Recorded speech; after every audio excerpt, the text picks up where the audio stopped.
Hello dear friends, secretariat assistant എക്സാമിൻ്റെയും railway group D എക്സാമിൻ്റെയും സംയുക്തമായ സമഗ്ര പരിശീലനമാണ് എൻ്റെ ഈ എപ്പിസോഡിൽ ഞാനിവിടെ നടത്തുന്നത്.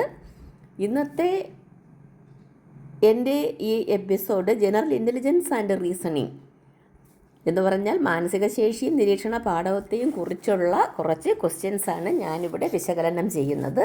നല്ല ശ്രദ്ധയോടെ കേട്ട് മനസ്സിലാക്കുക. എൻ്റെ പഴയ എപ്പിസോഡുകളെല്ലാം കാണുകയാണെങ്കിൽ ഇതുപോലെയുള്ള ഒത്തിരി റീസണിങ് ഞാൻ ചെയ്തിട്ടുണ്ട്.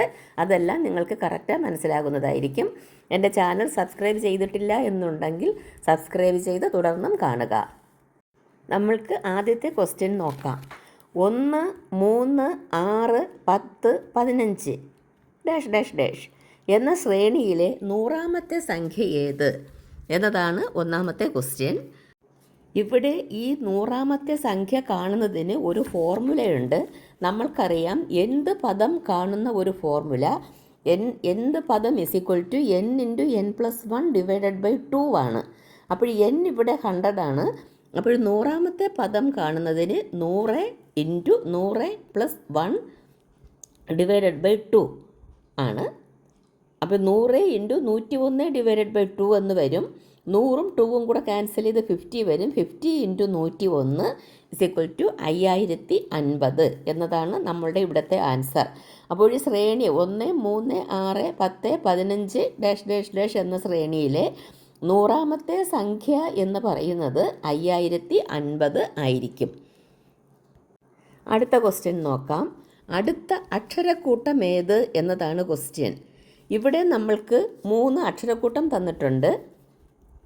CLY, FPW, ITU. ഇനി അടുത്ത അക്ഷരക്കൂട്ടം ഏത് എന്നുള്ളതാണ് ക്വസ്റ്റ്യൻ. നമ്മൾക്കിവിടെ അറിയാൻ സാധിക്കും. ഇപ്പോൾ CLY, FPW, ITU തമ്മിലുള്ള ബന്ധം എന്താണ് എന്ന് നമ്മൾ ആദ്യം മനസ്സിലാക്കണം. അതേ ഒരു ബന്ധമായിരിക്കും ഈ ITU കഴിഞ്ഞുള്ള അടുത്ത അക്ഷരക്കൂട്ടത്തിനുള്ളത്. അപ്പോൾ നമ്മൾക്കറിയാം CLYയുടെ സിയും FPWയിലെ എഫും തമ്മിൽ 3ാമത്തെ അക്ഷരമാണ് വരുന്നത്. സി കഴിഞ്ഞറിയാമല്ലോ, DEF. ഡിയും ഇയും ഇല്ല, എഫ് 3ാമത്തെ അക്ഷരമാണ് വരുന്നത്. അതുപോലെ L കഴിഞ്ഞിട്ട് 4ാമത്തെ അക്ഷരമാണ് P. L കഴിഞ്ഞ് MNO ഇല്ല, പിന്നെയാണ് P വരുന്നത്. അതുപോലെ CLYയുടെ വൈയും FPWയുടെ W നോക്കുകയാണെങ്കിൽ വൈ കഴിഞ്ഞ് -2 ആണ്. -2ാമത്തെ സംഖ്യ എന്ന് പറയുമ്പോൾ വൈയുടെ രണ്ടാമത് ബാക്കിലോട്ട് വരുമ്പോഴാണ് W വരുന്നത്. കാരണം WXY എന്നാണല്ലോ. അപ്പോൾ Y കഴിഞ്ഞ് XW, അങ്ങനെ രണ്ട് അക്ഷരം ബാക്കിലോട്ട് വരുന്നതാണ് ആ റിലേഷൻ. അതുപോലെ തന്നെയാണ് ഈ FPWയും ITUവും തമ്മിലുള്ള റിലേഷനും. ആദ്യം 3 കൂടും 4 കൂടും പിന്നെ 2 കുറയും. അപ്പോൾ നമ്മൾക്ക് അടുത്ത അക്ഷരക്കൂട്ടം എഴുതുമ്പോഴും നമ്മൾ ITUവിൻ്റെ ഒപ്പം 3 കൂടും 4 കൂടും 2 കുറയും. അപ്പോൾ എന്ത് കിട്ടും? LXS എന്ന് കിട്ടും. ഐയുടെ കൂടെ 3 കൂടിയാൽ എത്ര കിട്ടും? JKL എന്ന് കിട്ടും. ടിയുടെ ഒപ്പം 4 കൂടിയാൽ എത്ര കിട്ടും? UVWX എന്ന് കിട്ടും. പിന്നെ യുവിൽ നിന്ന് 2 എണ്ണം ബാക്ക് പോയാൽ എത്ര കിട്ടും? S എന്ന് കിട്ടും. അപ്പോൾ LXS ആണ് നമ്മളുടെ ഇവിടുത്തെ അടുത്ത അക്ഷരക്കൂട്ടം എന്ന് പറയുന്നത്. അടുത്ത ക്വസ്റ്റ്യൻ. ഒരു കോഡ് ഭാഷയിൽ ഹോസ്പിറ്റൽ എന്നതിന് KSXVLXFR എന്ന് എഴുതിയാൽ ഡിസ്റ്റൻസ് എന്നതിനെ എങ്ങനെ എഴുതും? ഹോസ്പിറ്റൽ എന്നതിനെ ഇവിടെ എഴുതിയിരിക്കുന്നത് KSXVLXFR എന്നാണ്. എങ്കിൽ ഡിസ്റ്റൻസ് എന്നതിനെ എങ്ങനെ എഴുതും? ഞാൻ നേരത്തെ കഴിഞ്ഞ ക്വസ്റ്റ്യനിൽ പറഞ്ഞതുപോലെ ഹോസ്പിറ്റലും KSXVLXFR തമ്മിലുള്ള റിലേഷൻ എന്തുവാണെന്ന് നോക്കും.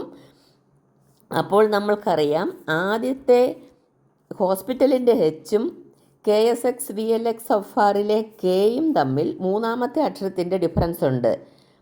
H കഴിഞ്ഞ് IJK. അതുപോലെ ഹോസ്പിറ്റലിൻ്റെ Oയും KSX VLX FRലെ എസ്സും തമ്മിൽ 4 അക്ഷരത്തിൻ്റെ ഡിഫറൻസ് ഉണ്ട്. അറിയാമല്ലോ, O കഴിഞ്ഞ് PQRS 4ാമത്തെ അക്ഷരമാണ്. അതുപോലെ ഹോസ്പിറ്റലിൻ്റെ എസ്സും KSX VLX FRലെ എക്സും തമ്മിൽ 5 അക്ഷരത്തിൻ്റെ ഡിഫറൻസ് ഉണ്ട്. എസ് കഴിഞ്ഞ് TUVWX 5 അക്ഷരത്തിൻ്റെ ഡിഫറൻസ് ഉണ്ട്. അതുപോലെ ഹോസ്പിറ്റലിലെ പിയും KSX VLX FRലെ വിയും തമ്മിൽ 6 അക്ഷരത്തിൻ്റെ ഡിഫറൻസ് ഉണ്ട്. ഇതേ രീതിയിൽ വേണം നമ്മൾ ഡിസ്റ്റൻസിനെയും എഴുതാൻ. അപ്പോൾ ഡിസ്റ്റൻസിൽ നിന്നും ആദ്യം ഡി കഴിഞ്ഞ് 3ാമത്തെ അക്ഷരം എടുക്കുക. അപ്പോൾ നമ്മൾക്ക് G എന്ന് കിട്ടും. അടുത്ത് I കഴിഞ്ഞ് 4ാമത്തെ അക്ഷരം എടുക്കുക, നമ്മൾക്ക് M എന്ന് കിട്ടും. എസ് കഴിഞ്ഞ് നമ്മൾ 5ാമത്തെ അക്ഷരം എടുക്കുക, അപ്പോൾ നമ്മൾക്ക് X എന്ന് കിട്ടും. T കഴിഞ്ഞ് 6ാമത്തെ അക്ഷരം എടുക്കുമ്പോൾ നമ്മൾക്ക് Z എന്ന് കിട്ടും. അപ്പോൾ നമ്മളുടെ ഇവിടുത്തെ ആൻസർ എന്ന് പറയുന്നത് GMXZDRHK എന്നാണ് നമ്മളുടെ ഇവിടുത്തെ ആൻസർ എന്ന് പറയുന്നത്. നമ്മളിവിടെ DIST വരെ എടുത്തുള്ളൂ. പിന്നെ അടുത്ത് ANC എടുക്കുമ്പോഴും ഇത് തന്നെ റിപ്പീറ്റ് ചെയ്യുകയാണ്. A എന്ന് പറയുന്നത് 3 ഡിഫറൻസാണ്, N എന്ന് പറയുന്നത് 4 ഡിഫറൻസാണ്, C എന്ന് പറയുന്നത് എന്നുവെച്ചാൽ സിയും എച്ചും തമ്മിലുള്ളത് C എന്ന് പറയുന്നത് 5 ഡിഫറൻസാണ്. ഡിസ്റ്റൻസിലെ ലാസ്റ്റ് അക്ഷരം ഇയും കെയും തമ്മിൽ 6 ഡിഫറൻസ് വരും. അപ്പോൾ 3, 4, 5, 6 3, 4, 5, 6 ഇങ്ങനെയുള്ള ഒരു സീക്വൻസ് ആണ്. എന്നുവെച്ചാൽ 3rd പ്ലേസിലത്, 4th പ്ലേസിലത്, 5th പ്ലേസിലത്, 6th പ്ലേസിലത്. പിന്നെ റിപ്പീറ്റ് ചെയ്യുകയാണ് ഈ sequence. 3rd place, 3rd പ്ലേസിലത്, 4th പ്ലേസിലത്, 5th പ്ലേസിലത്, 6th പ്ലേസിലത്. അങ്ങനെ ആണ് നമ്മൾക്ക് ഡിസ്റ്റൻസും കിട്ടുന്നത്. അപ്പോൾ നമ്മൾക്ക് GMXZDRHK എന്ന് നമ്മൾക്ക് ആൻസർ കിട്ടും. അടുത്ത ക്വസ്റ്റ്യൻ നോക്കാം. 2009 ശേഷം അതേ കലണ്ടർ ആവർത്തിക്കുന്ന അടുത്ത വർഷമേത്? നമ്മൾക്ക് ഒരു കലണ്ടർ ആവർത്തിക്കുന്ന അടുത്ത വർഷം കണ്ടുപിടിക്കാൻ പല മെത്തേഡുകളുമുണ്ട്. ഇവിടെ നമ്മൾക്ക് 2009 ആയ കാരണം നമ്മൾക്കറിയാം ഈ സെയിം വർഷം ആവർത്തിക്കുന്നതിന് 4 കൊണ്ട് ഈ തന്നിരിക്കുന്ന വർഷത്തെ നമ്മൾ ഡിവൈഡ് ചെയ്യുക. അപ്പോൾ നമ്മൾക്ക് 2008 ആണെങ്കിൽ ഡിവൈഡ് ചെയ്യാൻ പറ്റും, പക്ഷേ 2009 ആയ കാരണം ഡിവൈഡ് ചെയ്യാൻ പറ്റില്ല. അപ്പോൾ 4 കൊണ്ട് ഹരിക്കുമ്പോൾ ശിഷ്ടം 1 വരും. ശിഷ്ടം 1 വന്നാൽ 6 വർഷം കഴിഞ്ഞായിരിക്കും ഈ കലണ്ടർ റിപ്പീറ്റ് ചെയ്യുന്നത്. അപ്പോൾ 2009 കലണ്ടർ 6 വർഷം കഴിഞ്ഞ് 2015 ഈ സെയിം കലണ്ടർ റിപ്പീറ്റ് ചെയ്ത് വരുന്നത്. അപ്പോൾ 2009 ശേഷം അതേ കലണ്ടർ കിട്ടാൻ എന്ത് ചെയ്യണമെന്ന് മനസ്സിലായല്ലോ. 4 കൊണ്ട് ഡിവൈഡ് ചെയ്തിട്ട് ശിഷ്ടം 1 വരികയാണെങ്കിൽ 2009 അങ്ങനെ വരണുണ്ട്. അങ്ങനെ വന്നാൽ 6 വർഷം കഴിഞ്ഞാണ് റിപ്പീറ്റ് ചെയ്യുന്നത്. ഇതുപോലെ ഓരോ വർഷത്തെയും റിലേഷൻ കണ്ടുപിടിക്കാൻ പല പല മെത്തേഡുകളുണ്ട്. ഞാൻ മുൻപൊരു വീഡിയോയിൽ ഇത് ചെയ്തിട്ടിട്ടുണ്ട്. അത് നിങ്ങൾ എൻ്റെ പഴയ വീഡിയോ ഒക്കെ കാണുകയാണെങ്കിൽ നിങ്ങൾക്കത് മനസ്സിലാകും. അടുത്ത ക്വസ്റ്റ്യൻ. ഒരു വരിയിൽ ഒരാൾ മുന്നിൽ നിന്ന് 7ാമതും പിന്നിൽ നിന്ന് 38ാമതുമാണ് എങ്കിൽ ആ വരിയിൽ എത്ര പേരുണ്ട്? ഇതേപോലത്തെ ഒരു ക്വസ്റ്റ്യൻ മിക്ക പരീക്ഷകളിലും ചോദിക്കുന്നതാണ്. അപ്പോൾ നിങ്ങൾ കറക്റ്റായി മനസ്സിലാക്കിയിരിക്കണം. ഒരാൾ 7ാമതും മറ്റേ ബാക്കിൽ നിന്ന് 38ാമതുമാണ്. അവർ സെൻറ്ററിൽ ഇത് രണ്ടും കൂടെ ചേർന്ന സ്ഥലത്ത് കോമൺ ആയിട്ട് ഒരാൾ വരും.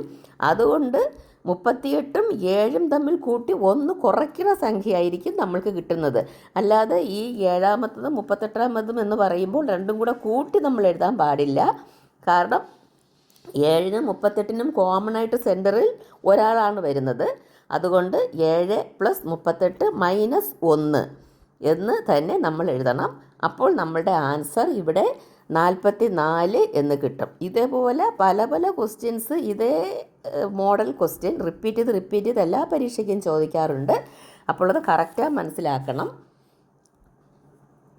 എൻ്റെ ഈ വീഡിയോ നിങ്ങൾക്ക് ഇഷ്ടപ്പെട്ടു എന്നുണ്ടെങ്കിൽ നിങ്ങൾ എൻ്റെ എല്ലാ വീഡിയോയും എൻ്റെ YouTube channel my live class room അതിൽ പോയി നിങ്ങൾ എൻ്റെ എല്ലാ വീഡിയോയും കാണണം, സബ്സ്ക്രൈബ് ചെയ്യണം, നിങ്ങൾ ഫ്രണ്ട്സിനൊക്കെ ഷെയർ ചെയ്ത് കൊടുക്കുക. പരീക്ഷയ്ക്ക് നല്ല റാങ്ക് ലിസ്റ്റിൽ ഇടം നേടുക. Thank you.